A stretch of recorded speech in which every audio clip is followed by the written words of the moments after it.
Let's fire this baby up. And let's look out the window. It is a beautiful evening.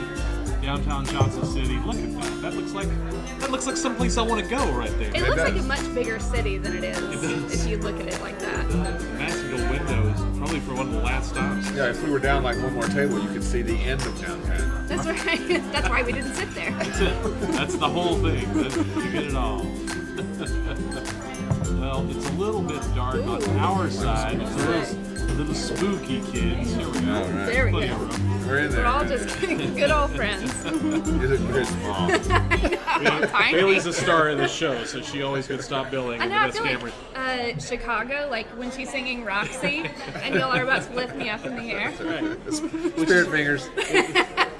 It's early, and this is my second beer, so we'll see. That's right. You're good. I haven't even stopped long enough to have a beer yet. I'm still on the water. Well, we're here with JB Dove. Hello. Jamie, thanks Hello, for joining us. hometown fans. You've been in the chat room like almost every episode, meaning I have. you're without you watching, no one's watching. Yeah, Elise is in the building too, so I don't know. Maybe I should record it so I can watch it later. I don't know. Yeah, it'll be on the archive. For a second, I thought you meant record yourself watching it, and to be really meta. But yeah, I have tried to. I think I missed one. I think I was at the beach or something. No excuse. But yeah, I try. I think anybody who knows me knows anything Johnson City focused. I'm going to try to hang out seriously, around. appreciate it. Yeah. I mean, you and Elise and Main Street have become literally a cornerstone. Not that you're just here on the corner of Ronan and Main Streets, but you all have been involved. I mean, well, we try to way back. Yeah, we try to do. I mean, that's we just never had a lot of money to do any advertising. So our philosophy was let's just be involved in everything we can be, and get people to say our names a lot, Right. and along the way, you just you meet so many people taking that philosophy, and you just more fall in love with where you live. And that's it. People, hey, I love doing this stuff. Yeah, I do too. Right, so right. You end up with a whole great group of folks on the same page. I hope. Yeah, and it just helps with everything. And then next thing you know, like when you need anything, somebody around here that does whatever. It's true. Yeah. And so then you all of a sudden you look up and you've been here for 20 years, and what do you do? How did this happen? Well, let's talk. Well, let's back up. Let's use the Wayback Machine. Okay. Stop putting your hand in front of my face. I'm so sorry. We need all the help we can get. You're ruining the TNA. Yeah, I know. You're the star of this show. I make no bones about it. Everybody that I read, people have stopped me this week 3 times. People have stopped me and told me they like the show. That doesn't mean they watch the show. It could mean they like the just like idea it. of the Right, show. there you go. Like this. But I had one person say, "Tell Bailey hi." Was it Randy?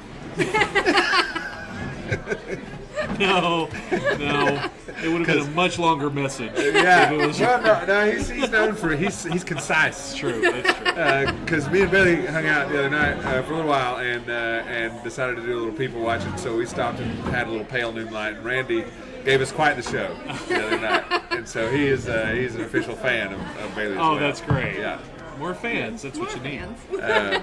I had someone else say, actually, it was my dad was watching, and he said when you were talking about speaking German and you were self-conscious about your accent and thinking that they didn't understand you maybe because you had an East Tennessee German accent. Yeah.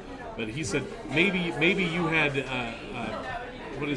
multiple dialect. There are multiple dialects in Germany, and he was thinking maybe you've been taught an odd dialect that no one understands. I think the problem is I have a combination of dialects. Right. I can't. And then the other person said, "That girl, tell her she's good." It's the highest compliment I've ever been given. That's good. You know who you are. But so I didn't mean to interrupt you. No. We're in the That's way all right. back. No, That's I a was- Wayback Machine. We were in the Wayback Machine. Wayback Machine. Where are you from originally? I grew up in Kingsport, born, raised, except for the time that I spent in the military. I have lived in the Tri-Cities my whole life. A couple of little stints of a month or two doing a job here or there, but my whole life. Right on. And you were a translator in Korea, right? Yeah. Well, I was a linguist. That and, always fascinates me. Right, and was privileged enough to go over there and live for right at 4 years, and I just had a wonderful time, and got out and didn't expect to come back to the Tri-Cities and stay. I expected to come back. I kind of backpacked Southeast Asia for like a few months and roamed around and did all kind of stuff because I had built up some leave while I was overseas too. So I had I was still getting a paycheck, but didn't have a job. So I did that for a while, and then I came here expecting. I had a job lined up in Las Vegas, of all places, like a place that I really don't like now, and was going to come back and visit the family for a little while and whatever. And instead, I kind of got to looking at. I was going to, I had all this college money from the Army. I was going to. I started looking around at tuition, and I looked at ETSU, and this is 1998. And so, like 19 hours, was going to cost me something like $880. So I was like, okay, maybe I should stay in Tennessee for a little while when I looked at the price of the other places.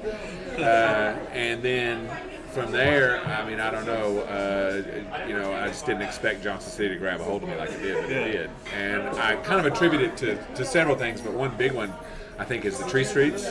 I just love that neighborhood. Like, it was the first time in my life where I just felt like I was, like I could die here, I guess, or something. Because you can roam around and you'll run into one of your professors or a doctor or a lawyer, and then the next thing you're running into dude who plays guitar in the breezeway, who lives there, or I mean, it's just so diverse. The guy that drinks mouthwash for a living. Right, yeah, and everything in between, and that's the good part. And so I that's kind of the big factor, I think. So I spent so many years living in the tree streets and just roaming around, and I don't know, I kind of have in my head, there's kind of like a South Johnson City and a North Johnson City. I hate to be that way. I hate to bring it up. Like I'm gonna start like a Tupac Biggie Wars here or something. Like I don't know who serves pizza out north, but anyway. So it's kind of like South Johnson City is what I just kind of fell in love with, and just the walkability before it was cool to be walkable. And I used to catch a lot of flack because for years with Cahoots, I walked to work all the time, to and from, and I just never been a big fan of driving too much, and there wasn't nearly as many businesses within walking distance then as there are now. I can't even imagine if I hit this town at 22 now, I'd never leave. There's no way I'd leave. Right. I didn't leave anyway. It's way different. It's staggeringly different now than it was when I was that age. That's for sure. Right. Yeah. But you had. I mean, you were the doorway to the tree streets when you opened Cahootenanny. Yeah. I mean, I lived like 2 blocks away. Right, I'm like, well, I am sick to death of poor Richard's across the street. Right. I'm going to walk 2 more blocks, and I'm going to go to Cahootenanny's, and that was my bar. That was where place. I wanted to be. That's where I know you from. Right. What a great place that was. I was just talking about this today with some folks that are much younger than me, some people that are still in their 20s and that barely remember it, and whatever. In the last couple of years, I was on to other things. I didn't work it as hard, and so I wasn't there all the time. We had a manager, but when it was in its heyday, that place was like a safety valve. Like you could go, even if you were somebody who liked to party a little too hard, but you didn't get out of hand. Right. You go there, and we stayed up late, and what have you. We rarely ever had any trouble. The police loved us over there. We've never had much trouble, and it was like a safety valve. And the other thing I said to that guy that I was talking to today was that I don't think you could have that thing now the way that it was, and the biggest reason why is social media, because some fool would post something on there that would offend somebody, or something. Because I mean, it was young people drinking and having a good time. Thank goodness there were no photos of my time. A lot of musicians and kind of wild people touring the country. I would not have gotten into professional announcing if Cahootenanny's hadn't existed. And that is one of the most embarrassing nights of my life. The band. I was so obnoxious. The band, which was in the very, very back room, I'm in the front, asked me to be quiet. Right. Yeah. Oh, interesting. That's. I mean, people sometimes tell me things that happen to them because of Cahootenannies. That's the first time I've heard that from you. But like, there are children that exist now that are like, I'd say approaching adulthood. Yeah. People that got married. We had a wedding reception there once, so that is something. Amazing. Well, Yeah. so what was Cahootenannies for those of us who are young enough, too young? Okay, Fully Cahootenannies appreciate it. was so I figured out that I hated where I had landed career-wise. I was doing IT and working for a large corporation, and I just kind of hated it. And so I started freelancing quite a bit, and I ended up hooking up with just one. I had several clients, but one client was by far most of my billable hours or whatever. And so me and him kind of ran some things together for a number of years, and then I just got to where I was like, I really like. Yeah, this was good advice my father gave me to go into the IT field. As somebody who went to college in the '70s and saw it kind of happen. Right. And it was, secure. Well, you work in the field, and you know how it goes. It's a good job. But I just finally decided I didn't want to do it anymore, and I didn't like the continuing education part of it. That Right. you always found yourself Constant in certification. class. And I don't know. I'm pretty good at school, but I had to work at it. Like, I have short attention span. but so me and that one big client of mine went in and bought out Vito. Because Right. Vito was there, and paid in retrospect a little too much, but it worked out just fine. Talked Vito into carrying part of the note for me and all that stuff. That's an interesting story. I paid him off about 6 months early, and made him come to my house and answer the door in my robe, because the whole time he had talked all kinds of smack that. Not Vito. Oh, I forgot, you can say shit on your show. Yeah, absolutely. Go for it. So he had talked all kinds of shit that he would have that place back and had keep all my down payment and all this stuff, Right. And so I made him come to my house, 2 months early, and I answered the door in my robe with my wiener dog and handed him his last check or whatever. Your wiener dog. Yeah, but so me and him got in on that place, and I ran it, and then he kind of bowed out, had some issues in his life, and what have you, and bowed out of there. And it was just, I don't know, it was I just like coming from having done something for a while that I figured out that I didn't like. I kind of went extreme. This is what I Said, what do I like? I like to party, or whatever. I was like 26 years old, and so, in retrospect, it was probably not my parents were probably a little worried when I went that route, but It worked out. A lot of us had a lot of really good times we've forgotten. well, and I'll tell you, I'd never played a note of music in my life until Really? yeah, and then so I just started hanging out with all these musicians, and it was just too much fun, and we were having too much fun, and I was like, I'm a fairly clever guy. I can figure things out. I have a family full of musicians, and so those guys are the reason I started playing music, and that's been such a rewarding hobby in life. I'm not particularly great at it, but it's been a really fun hobby to have, and I've made a lot of really good friendships. Just if that's all Cahootenannies would have given me, that would have been enough. Right. And it was you all, and you'd done the Jerry Garcia birthday Right. tributes. I'd never really seriously listened to Grateful Dead, and then I shot the video for it the first time y'all did it. Yeah.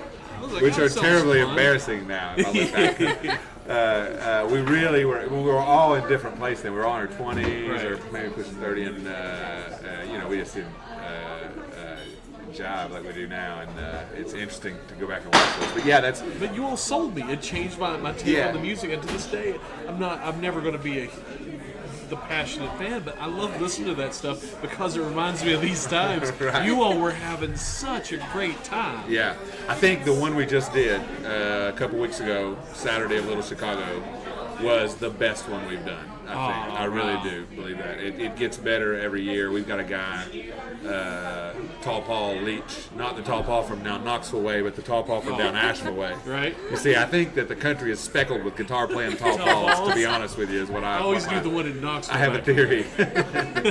but he taught guitar at ETSU for like 6 years. He did some in the jazz program and some in the bluegrass program or whatever too. He's just a phenomenal guitar player. He can run them crazy scales. So he can also do electric guitar. Yeah. Bluegrassers transfer to electric guitar pretty well sometimes because it's Yeah. a lot of notes. Yeah. And so he's just fantastic. And it was, so he's a much better musician than any of us. But I didn't know this until this year. This is the 4th year he's played with us. It's a bucket list item for him to play in a Grateful Dead tribute band. So he takes it very seriously. He makes everybody's notes for him and charts. And he's very organized. He brings the PA. That's like me. Friday, I'm hosting Stupid Pet Tricks and a pet fashion show. Okay. Bucket list items. I've never hosted Stupid Pet Tricks, and I've never hosted a doggy fashion show. Well, 2 in one day. Knocking out 2 in one day. That's Exactly. pretty good. And I get to watch Verbal. That's right. So Verbal's my coming bucket with me. list of being a dog handler. There you go. Get it. Yeah. So what happened after Cahootenanny? Well, at one time, I had Cahootenanny's, Galaxy, and this place going all at the same time. But like I said, there was other people involved with Cahootenanny's, and they just had a terrible time. And so eventually, I told them I wasn't willing to keep, rolling on if things didn't change. And at the same time, the building, we were there 8 years. The building was owned by one guy and another guy in a partnership. They owned several buildings down Walnut and several down here at the time. And one of them was in his 90s at the time, and he passed away. So then the building went to auction, and I got a new landlord, and that was kind of not a greatest situation. And being on both sides of that situation, I know kind of what it's like to be in a bad one from either angle. We found ourselves in a bad one over there, and the building was deteriorating fast. And it's so, such an interesting building. I mean, that Quonset hut kind of dome shape. It's tried like a mini You dome. did so much when you took it over and you remodeled what it used to be when it was. and it needed a lot more. I made her what I thought was fair offer several times, and she accepted a couple, then backed out. And then it's like, well, what can you do? You can't like sue somebody when you're renting from them because they can kick you out in the meantime. Right. And it's your livelihood. But so in that place, it really was doing gangbusters. And then when the recession hit, when the Great Recession happened, I'll never forget. My routine at that time was to wake up in the morning about 9, and probably spend the first couple of hours watching the news and emailing before I really get going, because it was a nighttime business or whatever. And then in the afternoons, I'd kind of, in the morning, I'd check in with whoever's working on the rental stuff and then whatever. But I remember waking up and, President comes on TV, the banks are failing, shit's hitting the fan, whatever. And literally, our gross at that place went in half. Wow. In about 3 months. And Good grief, I had no idea. and and it was a small operation, so we had 4 or 5 employees. So everybody, it really hurt quick. And then I was there, and this is what I always do, and I'm doing it right now, I think, at what seems like a bad time, but I'll get to that later. So it hits, and then so what you should do, what a lot of people do is buckle down, batten the hatches. Weather the storm. Yeah, whatever. Well, I did exactly the opposite. I was like, I'm going to remodel this joint, and so I put it all on credit, and built that deck and did all that stuff. Then, while we were in there, while we were putting all that woodwork in, the phone rang one day, and I never answered the phone there during the day because it was always a telemarketer. The phone rang, and something told me to get it, and I was holding a board for somebody, and I was like, hold on, I gotta get this phone, and I ran all the way around the back of the bar, and I got the phone, and it was David Pennington. You remember David Pennington? He was the principal broker for URA for several years, and he said, I said, Cahootenanny, he said, I've been trying awful hard, but I just cannot seem to get a hold of Jamie Dove. I said, well, you found him. And he said, I need to sit down and talk with you. And I said, okay. We want to do it, and we lined up something in a couple days. And I came downtown, I talked to him, and it was about this space. And so this King building had been empty for decades. Yeah. And The building as a whole. Yeah. And then they remodeled it and started putting shops Marvin Carter in there. remodeled it, and then the main run partners own it now. It's some other folks. Marvin Carter sold to them. And they're awesome landlords. And so when I first talked to him, I said, no, I said, this recession, I just spent money I shouldn't have spent remodeling this thing, hoping things turn around. And then I went home and thought about it over the weekend, and I thought, you know what would go down there? It's pizza. And I called them back and I made an offer, and they were really good to us to help us get started. Yeah. And so we cranked this one up, and then it was 2 years later, I guess, is when there was some kind of bad attempt at something going into that building where Willow Tree is now. Oh, it was a bad attempt. I can't even remember what it was What was in called. there? It was a dancey club. The Beatbox. The Beatbox. The Beatbox. Yes. And so I was laid up at home, and my leg was broke. Well, they were trying to do it.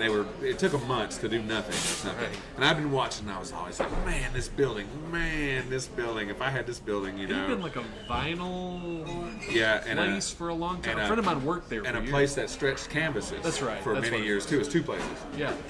And so I saw, they were over there trying to do that thing, and they had opened up, and maybe it was not doing well or something, and I broke my leg, so I was laid up at home, and I saw something on Facebook where the fire marshal went in there and shut them down because they were doing they had like a kerosene heater in there, and they had no beer license. They were buying kegs at the one stop or something, and of course, so then I later get the building, and of course everybody says that I called the city on them, or people love to say shit like that.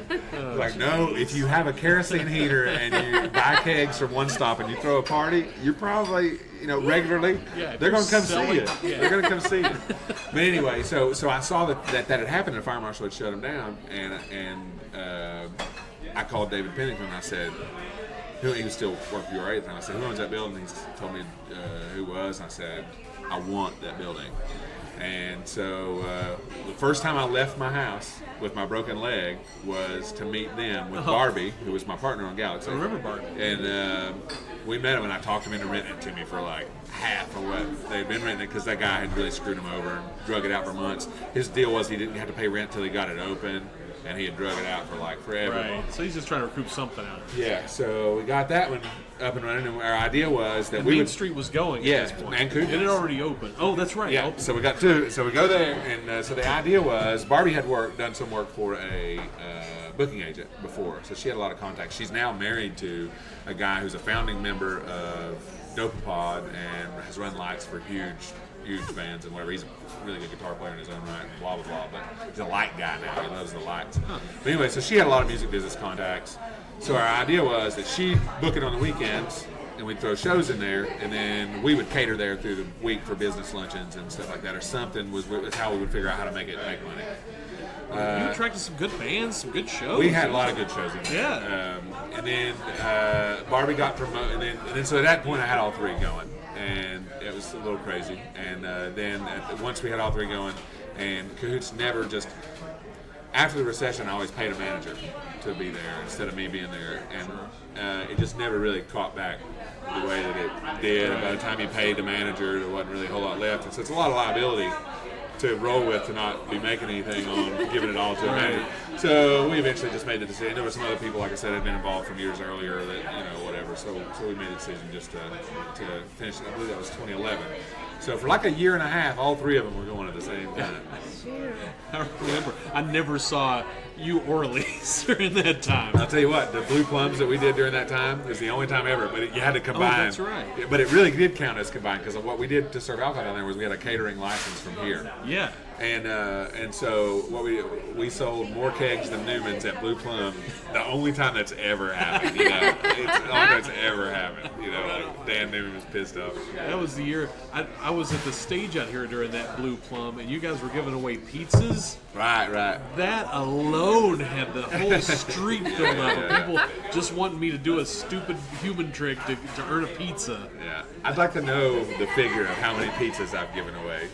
Gosh, I know for a fact at least in this one day, you must have given away 6-8 pizzas. Oh yeah, that's easy. It was like one between every band, every break. We gave away at least a pizza, sometimes two. People had to do a human trick to get it. Well, he just gave me. He's like, give these it. away. I did some at the. I emceed the main stage at Blue Plum this year, and I gave away some on trivia. I made somebody find like a blue lighter in their purse. That's exactly what I did. Shit like that. Yeah. But it's fun, but it's interesting. Like pizza's currency. Pizza's It like is. currency. It's like you could say, hey, you're giving away a monetary prize. All you have to do is enter. But you say we're giving away pizza. People, Oh yeah. oh Like, heck, it just got real. Yeah, right. And so and that's how we have total it up. We have and this came out of my mouth today at the we were at the FSA office.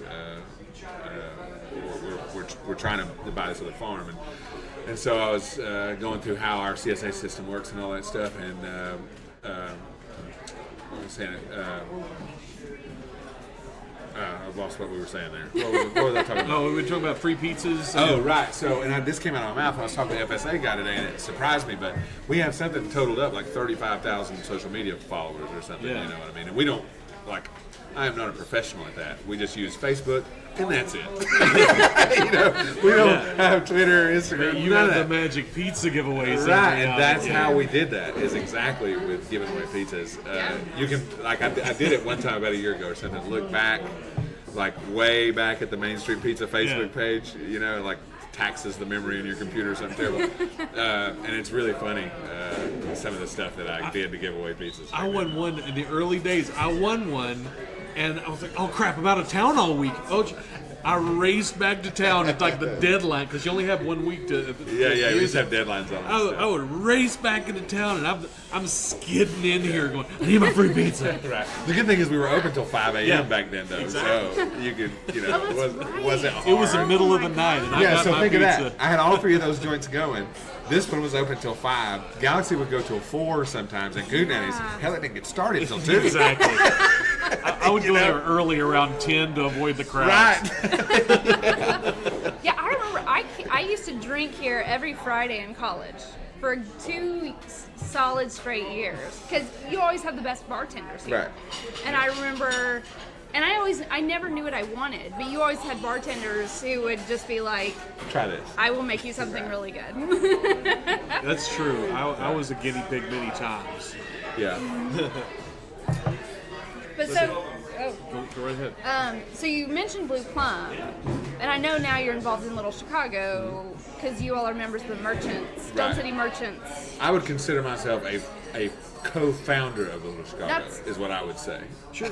I mean, There are about 10 or 15 of us that formed the Merchant Association to do Little Chicago, Yeah. and that's what I would say. going back when you read some of those old newspaper articles, it was pretty obvious that even before that happened, there was one voice that would pop up at these meetings. Goes, did you guys ever think Right. And it wasn't always the most popular one. So when things came back around and reorganized, it was no surprise that you were there. No.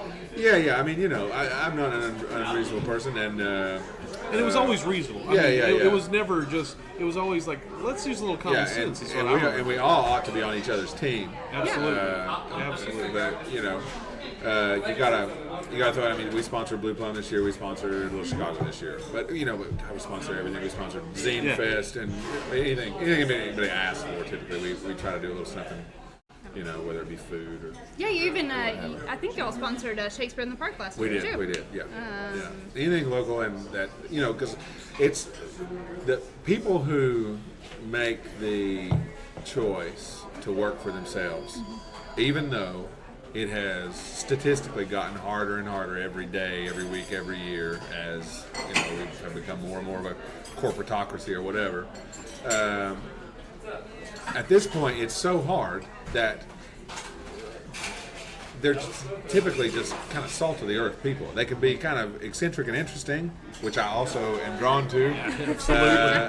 But so the people who work hard on those things in order to make downtown better as a whole are just some of the best people you'll ever meet. Right. And you can't say this person's making this difference until after the fact. You kind of just have to look at the incremental changes, and you look back. It's like, oh, if that person hadn't done this, then this wouldn't have been inspired, and it just keeps the ball rolling, at least from my point of view. Yeah, and you always have to. But sometimes you got to say things though when you find yourself somebody that a lot of these people will listen to. Sometimes you got to say some unpopular things, and that goes with the territory. Yeah. But it all works out, if you're always willing to back it up and work and do the hard part and whatever. I think you look at what's coming down the pipe here. So next year the calendar will be something like Blue Plum, Little Chicago.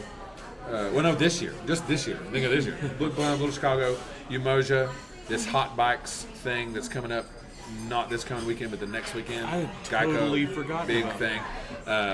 What else? There's they still have the Latin. Well, that's a First Friday thing. Yeah, though. but it's still that thing. It's huge. Corazon Latino. Great food. Oh my gosh. There's another one coming up. I heard tell of a Halloween-based. I've been hearing rumors of people trying to put that together too, but also there's they're trying to get okay for beer on the streets in October, first Friday for an Oktoberfest, which would be fantastic. That would be great. But it's just you couldn't have done all these things years ago because not enough people would have came. Right. Yeah, it wouldn't have mattered. But now you can, and so and anytime of all there's the overreaching side of our businesses is that we've tended to be successful, but there's a dozen little side ventures that I tried along the way that didn't work. Right. And it's the same way when you're planning a festival or an event like that. You got to change it up sometimes, and sometimes it works and sometimes it doesn't. And then you have to be willing to be honest about what did work and what didn't, right. and then adjust. And that's everybody down here is on that page. That's so great. everybody down here is doing, and so it's they're all just going to get better as long as that continues. And I got to give it to the whole organization. Little Chicago, if anything exemplifies what I want in a local, I feel like I'm in my hometown Right. for Little Chicago. I mean, I'm on the stage a lot, so I'm running around, but when I'm talking to people, I'm seeing the people I know. Yeah. I'm listening to the bands that everybody It recognizes. makes me feel like it's the 90s. Yes. Little Chicago does. I swear it does. And, it's like, I don't know. It's like in the 90s you couldn't have pulled that off because not enough people would have come downtown because all these people who were afraid of it or whatever. But it reminds you of how good the music scene was here because it's all local and everybody's fired up to do it. Like this is one of those things. This is So one of my many hats is I do all the social media, which is basically only one platform, but I do it all and I think I have a good voice for it. So we've been successful with it. But so there's things that I notice about things, and then the background of always having to, like, I made my living for a lot of years hoping people showed up to things I was doing. Right. So what you notice about Little Chicago is so many of the bands make their own event page just for themselves at the festival, and you always get one or two of those, like somebody new who's really excited. Like, no, there's an entire lineup you can add, and that's that. And as a musician, as a person who tries to support musicians, as a music venue owner, as a huge music fan, that makes me happy. Yeah, I can see that. Well, yeah, I remember going to Blue Plum in college, and it was still down here, and I remember just walking around, couldn't move 5 feet without seeing someone I knew, if not two. And I remember after a certain point in the night, like at 9 o'clock, there'd be a huge crowd in front of the Hideaway. Right. There'd be a huge crowd in front of Newman's. Always Newman's. Yeah, Always there was Newman's. always, and you would just get sucked into more, And the funny where thing you'd is, see more people you knew. Those same people are out in front of Newman's right now. Right. We'll interview them one day. Well, it's what So when there was all this question about festivals moving, festivals changing, how we were going to do this new one, how we wanted the layout to be, all that stuff. This is what I found myself saying to a lot of people about those. Here's what you got to keep in mind when you're doing anything like that. You can get hung up on the music or the petting zoo or the kids area or the food. You can get hung up on those things, and of course you want them to be quality and good. But what you gotta you gotta be able to look at it from the perspective of the people that you want, the 80,000 people you want to show up. And you know what they want? They want to walk around, see people they haven't seen in a while, Drink beer. and wave and say hello and talk about how they're going to get together more often now and then not. I saw a And great that's meme. what people want. Yeah. I saw a great meme today. It was like adult friends, people that you see occasionally and tell you got to get together more often, Right. and you never do. Yeah, then you die. What's the biggest? Then you die. Exactly. the biggest nightmare of adulthood is when you get drunk and you're hanging out with people that you never see, Right. and spill beer on yourself, and you get really drunk and you're like, let's go hiking. Then you wake up the next day going, oh fuck. Yeah, I don't want I wish when Go that hiking happened to with me, you. it was something as safe as hiking. Right. Their Cahootenanny days is like, where am I and how did I get up here? Yeah. See, and the great equalizer of social media saves us again from those terrible things. These kids today they're thank not so tempted. It was bad. They don't get in such groups of people Right. that should not be making decisions It's like, as often as we did. You know. Oh my god, I don't know. Hang out Oh, late I'm enough sorry. at the acoustic. we've got all Right, kinds yeah, of things. yeah. We got all kinds of things going on in the chat room. Let's go to it real quick. Jen's asking the Willow Tree building. Yes, that was Galaxy Lounge. It's now Willow Tree. In fact, I want to ask you about giving up Galaxy Lounge and meeting Terry. Well, I'll tell you what, that's been one of the great pleasures of my life to do business with Terry Dosher, and that's I couldn't be more frank about something. So Barbie got promoted with her day job. She was a liquor rep at the time, and she had gone to California and went through all that expense and, frankly, insane amount of studying it takes to become a sommelier. Yeah. And so she got promoted and was moving to Knoxville. So she told me, and at that time I was, let's see, so this is like 2013, so I'm like 37 or something. And the late nights were starting to not be appealing to me anymore, and we had bought the farm. And so Barbie said, "I'll help you keep the weekends booked for a year, but after that, I'm not going to help. I'm not going to." And whatever. And I said, "I appreciate that, but I don't really want to be down there even if you. So you book it, but I still got to be there till 4 a.m. Every weekend. So we were switching back and forth or whatever. And Because so, once you got that farm, just knowing you, I saw your whole attitude. yeah, shift. my whole life. You had changed. a different idea. You have to slow down Yeah. at some point if you're going to try to make it to I'd like to be 81 one day. Right. But so anyway, so she told me she was going to give me a year to try to get it situated what I wanted to do. Well, around that same time, we just bought the farm, and a buddy that I went to college with named Corey Lewis owns T.C. Lewis Properties, he and his wife. So I had always flirted with the idea of turning over the rental properties to him for management, but I couldn't afford it, and because I just always played it so close, So when Barbie told me that, I went to him and I said, "I tell you what, I don't know much about renting a commercial property. I know how to rent residential properties. I keep mine full because I have to." And I said, "But I don't know anything about commercial. So I tell you what, if you get me a good tenant in this commercial property, then and do a good job, then we'll talk about my residentials." And before he could get a sign up, like 3 days later, Terry emailed me and said, "Hey, if you ever think about not doing Galaxy, I sure would be interested in putting a coffee shop in your building." And I said, "Wow," because me and Terry had met here, and we were both, we have a mutual friend in Sam Quinn, and so we had kind of gotten to know each other through being at several really fun shows And and if I then could hanging out interject real after quick. with him. Terry was always that friend that whenever she said, "You need to go see this Right, band," you go, right. I just went. I didn't need to know who they were. I was like, all right, and Yeah. I would just go because she was always right. Yeah. And so I thought, wow, this is perfect. And so we kind of got together, and I kind of pushed her a little bit to get outside of her comfort zone and run some numbers and look at some perspective of do some projections and think about it really hard because, people chasing that dream really can make some terrible mistakes. And she was, and she was a school teacher. So she was going to keep her day job and try to do it and blah, blah. And so I really made her, we kind of really, That's good though. we sat down and hammered it out for a while before told her I would do it.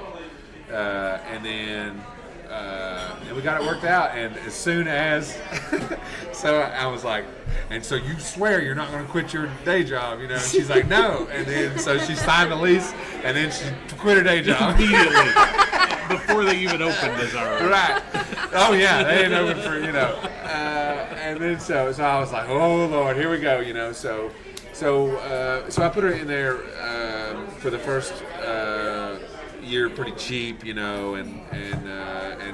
I've tried really hard to to share my perspective on things with her. But there's just been as many times that her instincts have been as good or better than mine because she knows that type of thing better than I do. She knows that type of music, that audience, those music lovers. I mean, she reads that like music itself. I know. I think she missed her calling. Yeah. Really? Well, no, she hasn't. She She's found it now. Refound it. And so I think, and so when I say that it's been such a pleasure to do business with her, she's just absolutely prompt and she, we work really well together when there needs to be maintenance stuff and whatever. I'm putting in the 30-some-year-old air conditioning system on one side of the building went out, and I'm putting 2 back in that are about double the capacity and much more efficient new ductwork. I would not do that for anybody else. It's really not a very smart decision on my part. But to me, like that place being there is because it's right in the thick of things. It's right on that breezeway that can be a little problematic. It's right across the street from Newman's. I love Dan and Jan. I love Newman's. I go there. I eat there. I drink beer there occasionally. But there can be some riffraff involved in a bar. It really can. And so if what that would have most likely become would have been either a restaurant or a bar. And I think we're about saturated restaurant-wise down here. We're getting close. We didn't need another bar right there. Yeah, not across from Newman's. And so her going in there, I think, classed the whole joint up. You know what I mean? And she's really brought something a little different. I mean, I've said this before in our show that the music she has is always good. I can walk in there any night and it's going to be a great band. Not necessarily to my taste. Is the only thing that keeps me from going. Yeah. You can even walk in there on Wednesday on open mic and it's packed. And it's fantastic music for an open mic. Yeah, it is. And it's sort of, I was just going to say, it's sort of funny, I write and I work from home, and it's sort of nice when I go down to Willow Tree. There's almost 3 different atmospheres that you can work in. You can go to the bookshop in the back. Right. You can be in the big room, the big music room, or you can be in the front room, and they all just have a different. Yeah. I mean, it's just a nice place to be, but it's all nice and it's enjoyable. And really, also involved in that, and so that thing is there now, and I think it's really good for downtown.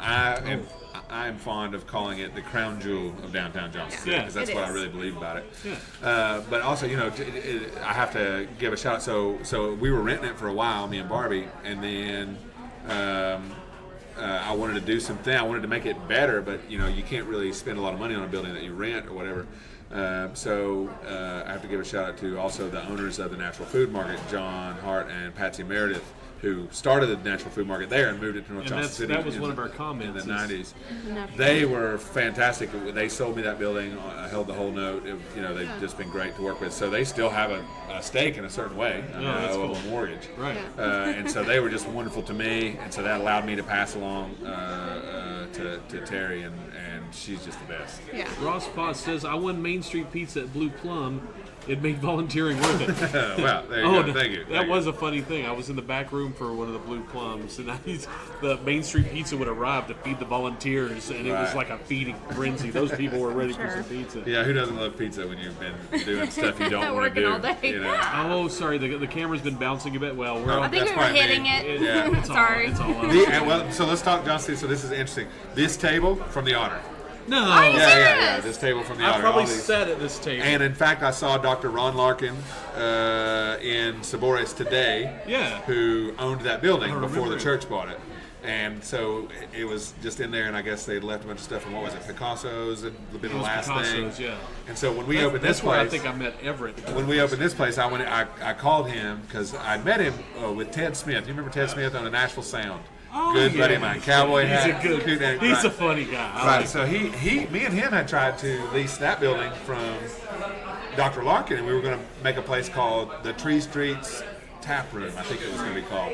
But but the church beat us in the negotiations. I regret nothing against the church, but I regret that not being a bar or an eatery every day. Yeah, and so when I knew that he wouldn't need all that stuff in there, I called Dr. Larkin and I said, hey, you want to sell any of that? So that keg cooler, Otter. These tables, Otter. These chairs are from the original Crazy Tomato. Oh my gosh. These are still from Russo's. Holy cow. I thought those were from Russo. There's stuff from Vito's in here somewhere, probably. Stuff from Cahoots. But it's all aged super gracefully, especially for being from the Otter. I mean, Yeah. that was the first microbrewery That I was ever my went to. favorite. That was my first favorite bar. In the early in the days world. of it, but they had some troubles there later on with their beers. It got a little crazy. Well, But the Stabbings. beers were fantastic. Yeah. Let's see. Oh, DJ Ray's with us. Hey, DJ Ray. Good to Hey, see DJ you. Ray. Oh, Chris Dyer. Let's start fix the AC. Yeah, because I saw him at the Jerry Garcia show. Yeah. And I was sitting in the back. I went back to and listened from Right. way far away. But And so at that time, only half was working at the Jerry show. Since then, there's been a whole one system put in, and then there's another whole system that's big as the whole shebang was to begin with going in. And then the biggest thing about the new one, I think even more than the tonnage will be double, and it'll be now 3 systems in that building. So if one breaks, but with this extra tonnage, she can pack 250 people in there and still bring it down. nice. That's awesome. And the biggest thing about it, if you look up in there, there's this cool looking grate right in the middle of the ceiling. Yeah. That is the exit flow of the cool or heated air, and also the intake. And it's 16 feet in the air. Yeah. So it's a terribly inefficient way to do it. So Yeah. now there's going to be duct coming out and running the whole length. Nice. Oh, that's fantastic. There's a whole other 3-ton system just for the bathrooms, the stage, and the little area by the We were stage. back in Galaxy Lounge days. There were Yeah. days, there's shows I just had to step outside. Right, yeah. And that was with air working. Right. So now she's really going to have a good setup in there now. Oh, that's great. And we had to have a structural engineer come in there because, I think you could get when they did the remodel and put the natural foods market in there, you could get away with a lot more down here than you can now. So it was a real pain to fix it all. It's why it took so long. We had to get a structural engineer to make sure that everything would work and not cave in the roof. We had to completely redo the thing. We had to put in ductwork. But they do have that 3-ton system in already, and we're just waiting on we did sock duct, which is a pretty neat thing. But you have to order it, and it takes like 4 weeks for them to make it or something. Well, that's great. I mean, it sounds like she's really getting it set up. Poor Terry needs as many things to relax as possible. Yeah, and we really got lucky too this year. I mean, there was a hot spell. That's when the air conditioner died. But we had in the grand scheme of things, a really cool late summer. Yeah. So, and she still had the one side was still working. So. Yeah.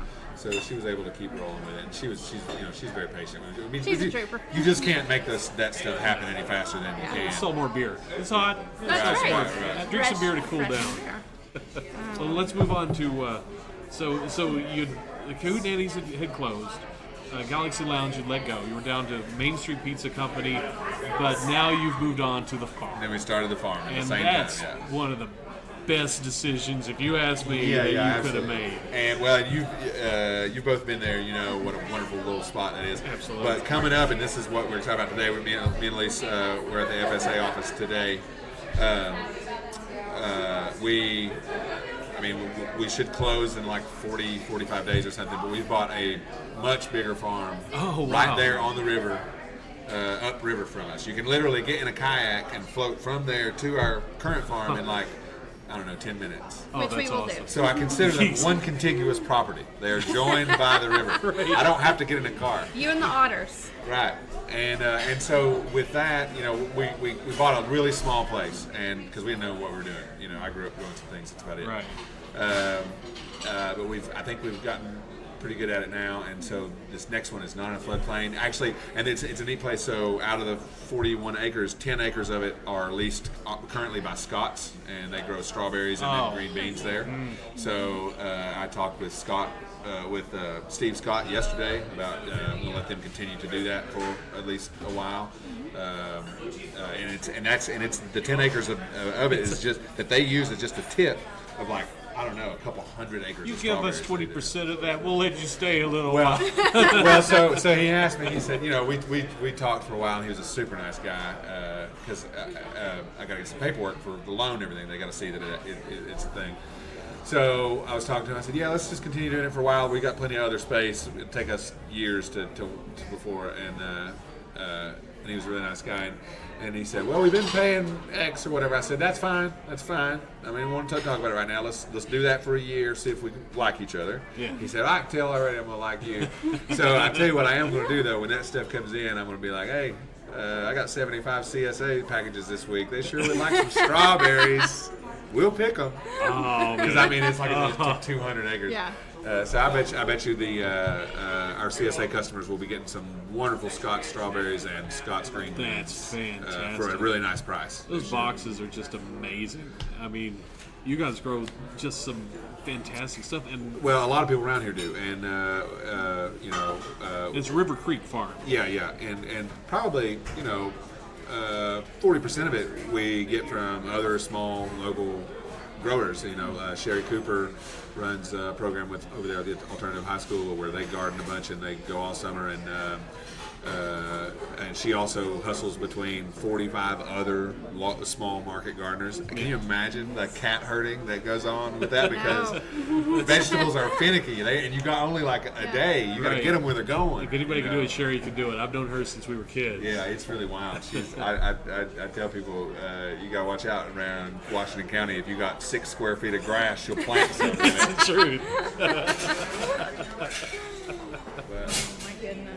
But yeah, so the farm thing has just been great, and now we got this really nice one. It's a big enough place to do events, and it's got like 1,500 feet on the river. My other place would be a lovely place to do events too, but I don't want anybody to come there. So No, I get that.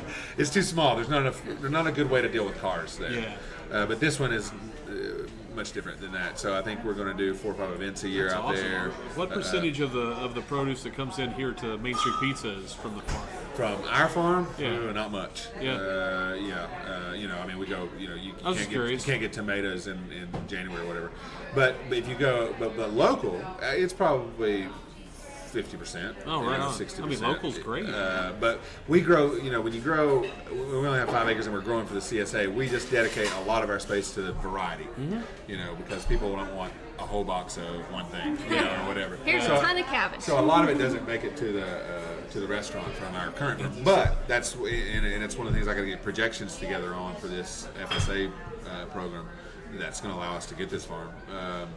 We're going to try to replace a whole bunch of the stuff that we get here, that we buy here off of the PFG. We're going to say, okay, now we can, because we got space and we can tractor farm, and a tractor's like 50 men, and it only costs about as much as one. Right. So we've done everything by hand up to this point. That's rough. impressive. I grew up on a farm. Yeah. We had a tractor. I couldn't imagine not farming with a tractor. That's amazing. Yeah, they work real hard at it. At least still get to get out there some, not as much as we enjoy that stuff. And just like anything, though, it's like you start it, and the first year you're like all involved in it, and then it turns around on you, and then you're like administrating it or something, and so it's interesting. But and then since so we did the farm 2014, 2015 we did the second Main Street, which in that pulled us off the farm and made us hire. And more people. it's another fantastic Main Street. It's a great building, just a great location. I'm really proud of that one. Elise went to school for interior design, and but she never really got to use it much because we just always been doing this, and so we really got to do that one. And we rented a cabin up on the top of a mountain and designed that bar, and then had Toby Wilkins build it, and that was such a rewarding. It was my favorite construction project I've ever done. I've done a bunch. And just getting to do one the way we wanted it, and we owned the building over there. So that's awesome. Yeah, so that was you could justify doing some extra things. There's not a lot of. There aren't a lot of places to get good pizza down there, and that place there is always a wait for a table when I go. It's great. I've been so thankful for how consistent that one. It's just like here. Yeah. Here is so like I can tell you what we're going to do on a Wednesday. I can just tell you, and it's going to be that or more. And Kingsport's the same way. It's like already what it's going to do, and it's stayed so consistent. When the problem that everybody in the restaurant business in Kingsport says they have is summers die off, or you have lulls, and we've just not experienced that. Wow, that's great. And it's going on 2 years now, so it's not the newness. Yeah. Yeah. That's great. And you got a Bristol one? We're hoping to do Bristol in 2018. That's my goal, That's amazing. or at least have it. What I've told my management It's team. in the works. What I told my management team was I would like for it at least it to be some paperwork or something happening in 2018 on it. These things, they tend to go pretty fast once you decide to push up. But with this new farm, we're going to be quite busy through spring, and then I'll probably start looking for real estate in the summer, and maybe start driving nails around the holidays or something. That's fantastic. Which would be great. We thought we had a deal on a building up there twice, and just couldn't quite. They would come down a little, I'd come up a little, they'd come down a little, and we just never could get there. Yeah. But Chris, it's important to me to do it. I think it's similar demographics, similar size cities, similar rejuvenation of downtown.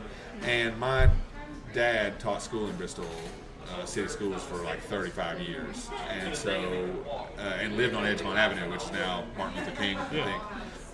In a condo down there. So me and him just walked. Every other weekend I spent in downtown Bristol. So I'm kind of more connected to downtown Bristol than I am downtown Kingsport, where I grew up. Kind of. Yeah. But that makes sense. You spend more time living downtown in Bristol. Yeah, I live in a subdivision in Kingsport, so we didn't go down there as much. But so I really want to do one up there. And there's some beautiful buildings. Question from the chat room: how do you sign up for your CNC? Startthefarm.com. It's the only way. And that's StartTheFarm. Start the farm. I'll make sure to put that in the notes that we have with the show. And there's probably the front page will probably say something about the spring special that's expired up there. Just click on through. You're busy farming, then I have time for your web pages. Yeah, we do like a kind of a membership drive in the spring because that's when people tend to sign up for these things. But you can sign up any time. And we get signups throughout the year, but the bulk of them come in like March and April. I just recently got an Instapot, so I'm going to be needing a lot more produce. Right. And so today, the reason I literally ran in here covered in sweat and dirt because we were moving the cooler because we have given up the spot over there by Founders Park, and now we got a room down here in the lobby of the King Center. The signage will be up. We got it all situated today. Coolers are here. Produce is there. But starting now, you pick up here, or at the one in Kingsport. Some people, about half our customers, honestly, are in Kingsport. Really? Yeah. And so now the pickups are at the restaurants, which makes more sense anyway, as far as just a cross-marketing perspective. We've never quite gotten that thing sustainable. It's cost us a little money to run it each year. But of course, what it's done for the restaurant and the local food movement, that's fine. And any business that you start takes you a few years to get to the black. But so the expense of keeping that place just so people were a little more conveniently to park, we did it for 3 years. So we decided instead, let's go with a bigger farm and a tractor and lose that spot. Yeah. So you're always trying new things. And I know some of our current customers will, that's the first thing they wanted to email me back when we told them we were moving. What about parking? And it's like, somehow 200 to 300 people a day make it here. So it'll work. You just try your best. And we'll help you. We'll, pull in the loading zone and send us a text. We'll run it out to you. We're trying to make it work. Right on. Just always have to try different things. Well, we're running low on time. Actually, we're a little bit over, but let's keep rolling just a little bit because I got one more thing to ask. Sure. Chat room, if you got any more questions, this is your chance while we're talking about this. Every episode we've done, we've talked about a sandwich. Oh yeah. You didn't think I was going to let this go. We should have had a spicy sub out here just to show. Yeah. But it was. I lived down on Maple Street, down the street from Cahootenanny's. One night I went up there, and Jamie was like, "You need to try my sandwich. The best sandwich you ever had." It's like, what's this? Oh, you got to try this. It's a lovely dovey. Lovey-dovey. Lovely-dovey. I call it the lovely-dovey. Yeah. And it really was, to this day, one of my favorite sandwiches ever. It was really good. It was a chicken cheesesteak, basically. Yeah. Chicken cheesesteak. And so it went something like this. So you have to have flat top. We do onions, peppers on the flat top, severely diced. And let them go. Little buttery oil. If you're in the food service business, buttery oil. So a little bit of that. Then once they get a little fried, then you add chunks of hot pepper cheese. And for those who don't know what hot pepper cheese, it's not pepper jack. It's like Velveeta with hot pepper in it. It is good. So and then you take a skillet and put it on top of that and cut your heat on the thing and let the cheese kind of ooze through those peppers and onions. And then you dice your chicken and fry it. And then you mix it together and do all that. And you take a hoagie bun and you slice it and you pile, and in the chicken there's also pepperoni, and then you put it in the bun, and then you load it with more pepper cheese, and then you put it in a steamer. That's and it. then you steam it, and This let is that where the cheese magic run happens. all through it. Because that cheese gets gooey. So you got hot pepper goo with flat top scrapings. Yeah. And you know Everything that's good on earth is in this sandwich. You bite Yeah. into it, and it's just a big, gooey, yummy mess. And then so Elise one time took it upon herself to try to make the closest thing she could in a pizza oven, and she made what is also one of my favorite sandwiches, the spicy chicken Alfredo. And So, she yeah. made that for me here, and that is a fantastic Yeah. sandwich. It's What makes that one is it's got the same hot Italian sausage that we use here, which all comes from King Family Farms in Piney Flats. And yeah. Brant, every piece of meat Brant makes, he does poultry, he does beef, he does hogs. All of it's the best I've ever had. fantastic. It's a great sandwich. It really is. I haven't had it in a while. About time. I was about to say. Have one. So nothing else coming up in the chat room. Jamie, thanks for hanging out with us. Yeah, thank you all for we having really me. Thanks, appreciate it. thanks for doing this show. I have to say, if I woke up tomorrow and knew that I had a short time left on this earth and got to thinking hard about South Johnson City and this, that, and whatever, like, you're one of the people that's you're South Johnson City. You're so South This Johnson is my City. town. This is my Like- part of the like, town. You make me like I might as well be from Irwin or something. And the thing is, I travel all the time. I'm always gone, and I feel like I'm just visiting downtown sometimes. So when I'm here, I work extra hard. Well, but I think like there's something about it's not it's not just the geography, it's not just the buildings, it's the people, and there's an attitude. It's the reason if you love it here. There's this something about it that's just friendly and comforting and whatever, and your personality embodies all that stuff. I appreciate it. You're just one of my favorite South JC all stars. We'll get Bailey broken in. She'll be Yeah, one. I'll get there. she's I got getting about there. 5-10 more She's not years. long enough That's with the it. tooth yet. She's a short timer so far, but we'll get her there. Don't worry.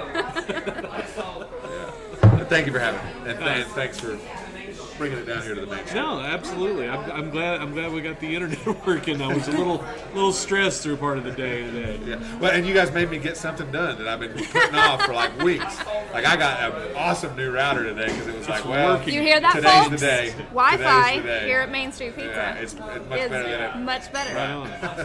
Cool. Well, we're going to sign off. Thank you, chat room. Good to see everybody. DJ Ray, I didn't get to harass you as much as I normally did, but this stuff was just too good. Yeah. Anything to add, Bailey? I'm good for now. Right on. I really gotta pee. Oh. I'll It's add about that. that time. I'm Shannon, BigDaddyVoodoo.com, BaileyWrites.com. StartTheFarm.com is Jamie and the CSA. We're going to let Bailey go to the bathroom. We're going to take a little bit of a break. We'll disconnect, and we'll be back with an after show. We may go somewhere. We may be somewhere else. I know they want to get their music turned back on in here, but we'll see where we end up. So we'll see y'all next time. All right, going to go to a dramatic shot of the street outside, huh? It's like a TV show or something. We'll see y'all next week. Bye. All right.